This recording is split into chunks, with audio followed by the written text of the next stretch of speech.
Assalamualaikum warahmatullahi wabarakatuh. Salam sejahtera. Saya Dr. Yudianita Kesuma, seorang spesialis anak konsultan tumbuh kembang pediatri sosial dari Rumah Sakit Muhammad Husin Palembang dan Fakultas Kedokteran Universitas Sriwijaya. Pada kesempatan kali ini saya akan berbagi beberapa info mengenai bagaimana cara kita melakukan stimulasi pada anak selama masa pandemi ini. Selama masa pandemi ini kita semua berupaya untuk memutus mata rantai penularan, sehingga kita wajib melakukan protokol kesehatan secara optimal. Salah satunya adalah stay at home dan pembatasan aktivitas di luar rumah. Tentu saja akan timbul dampak dari semua kondisi yang diakibatkan oleh COVID ini. Anak-anak akan lebih banyak tinggal di rumah, sekolah ditutup dan mulai banyak terjebak dalam permainan maupun tontonan dengan media elektronik. Anak adalah individu yang sedang mengalami proses tumbuh kembang. Untuk bisa mencapai tumbuh kembang optimalnya, mereka membutuhkan 3 kebutuhan dasar untuk bisa tumbuh kembang optimal, yaitu asuh, ASI, dan ASA. Ketiga faktor ini harus mereka dapatkan. Salah satunya yang terpenting adalah stimulasi. Stimulasi yang kita berikan itu harus dilakukan sesuai dengan usianya dan sesuai dengan aspek dari perkembangannya. Selanjutnya, dari apa yang mereka lihat, apa yang mereka rasakan, dan apa yang mereka terima sebagai satu pengalaman itu akan sangat membantu proses tumbuh kembangnya. Meskipun saat ini adalah masa pandemi COVID, bukan berarti anak tidak kita berikan stimulasi. Stimulasi harus tetap kita berikan, karena sangat penting bahwa perkembangan otak anak akan selesai pada usia 6 tahun. Setelah itu tidak akan ada lagi perkembangan otak. Sehingga itu menyebabkan kita mengapa kita harus melakukan stimulasi pada anak. Kemudian kita tahu bahwa mengapa stimulasi itu penting. Karena apabila si anak tidak kita lakukan stimulasi yang benar ataupun terjadi gangguan pada masa di bawah usia 5 tahun, itu akan bersifat irreversible, artinya akan permanen. Semua gangguan itu akan menyebabkan tumbuh kembang si anak akan mengalami gangguan. Kemudian kita tahu juga bahwa anak pada usia 5 tahun, di bawah 5 tahun, itu merupakan anak-anak yang akan menjadi generasi penerus kita. Disitulah tonggak perkembangan untuk mendapatkan kecerdasan yang lebih kompleks itu dilakukan pada usia 5 tahun.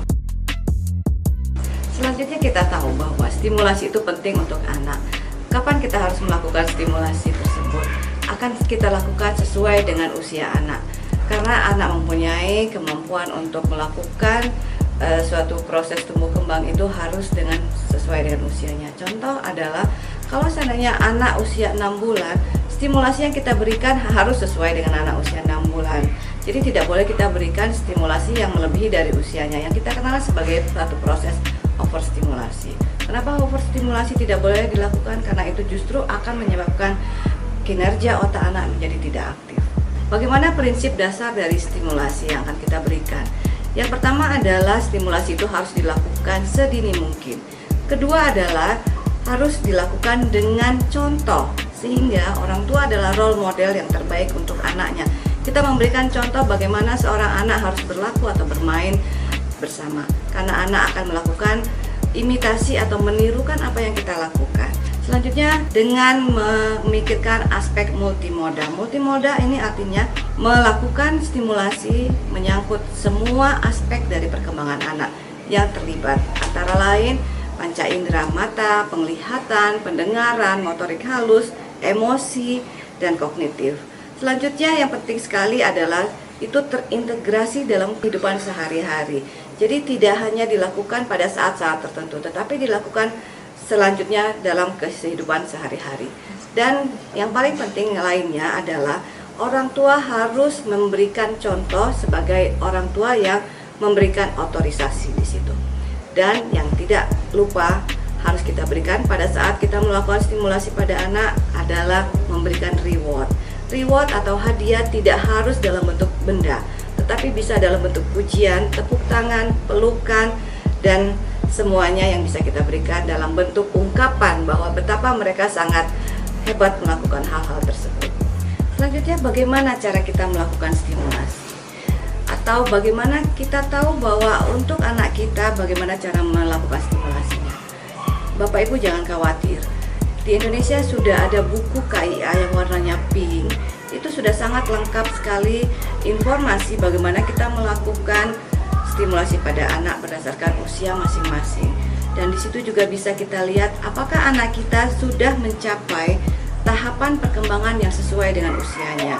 Di samping itu juga kalau seandainya kita tidak mempunyai buku KIA tersebut, kita bisa mengakses secara gratis di HP atau bisa di App Store maupun di Play Store, yaitu aplikasi Primaku. Pada aplikasi Primaku, di sana akan sangat lengkap sekali bagaimana cara kita bisa memplotting tumbuh kembang anak kita. Ada grow chart untuk pertumbuhan dan ada KPSP yang untuk perkembangan. Di situ bisa kita lihat apakah anak kita juga sudah mencapai perkembangan sesuai dengan usianya.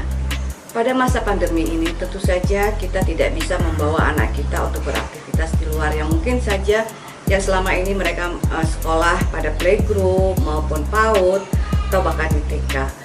Yang bisa kita lakukan di rumah tentu saja banyak sekali hal-hal yang bisa kita lakukan untuk melakukan stimulasi pada anak dengan berbagai aspek perkembangannya. Contoh, pada anak-anak yang di rumah kita bisa memberikan mainan sejenis Play-Doh ataupun dengan beras yang warna-warni ataupun dengan kardus bekas, itu banyak sekali yang bisa kita lakukan. Selain itu juga kita bisa mengajak mereka bermain atau beraktivitas bersama di dalam rumah dalam bentuk beribadah bersama, ataupun juga kita bisa melakukan dengan permainan-permainan yang melibatkan banyak orang seperti catur atau main kartu, monopoli, ular tangga yang mungkin sekarang anak-anak zaman sekarang sudah tidak pernah kita berikan lagi.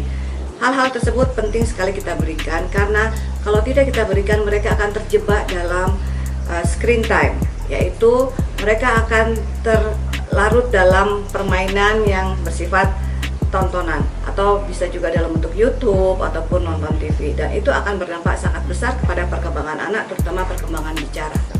Baiklah Bapak Ibu, Ayah Bunda, Mama dan Papa, dari apa yang telah saya sampaikan tadi, yang paling penting kita ingat bahwa setiap anak berhak untuk mendapatkan tumbuh kembang optimal. Untuk mencapai itu mereka harus kita lakukan stimulasi. Keterlibatan seluruh anggota keluarga sangat dibutuhkan.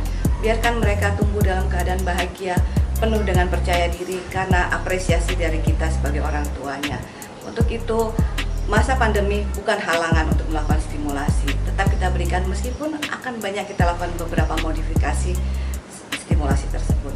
Demikianlah apa yang bisa saya sampaikan, semoga semua ini bisa bermanfaat untuk kita semua demi tumbuh kembang anak yang optimal untuk anak Indonesia. Terima kasih. Wassalamualaikum warahmatullahi wabarakatuh.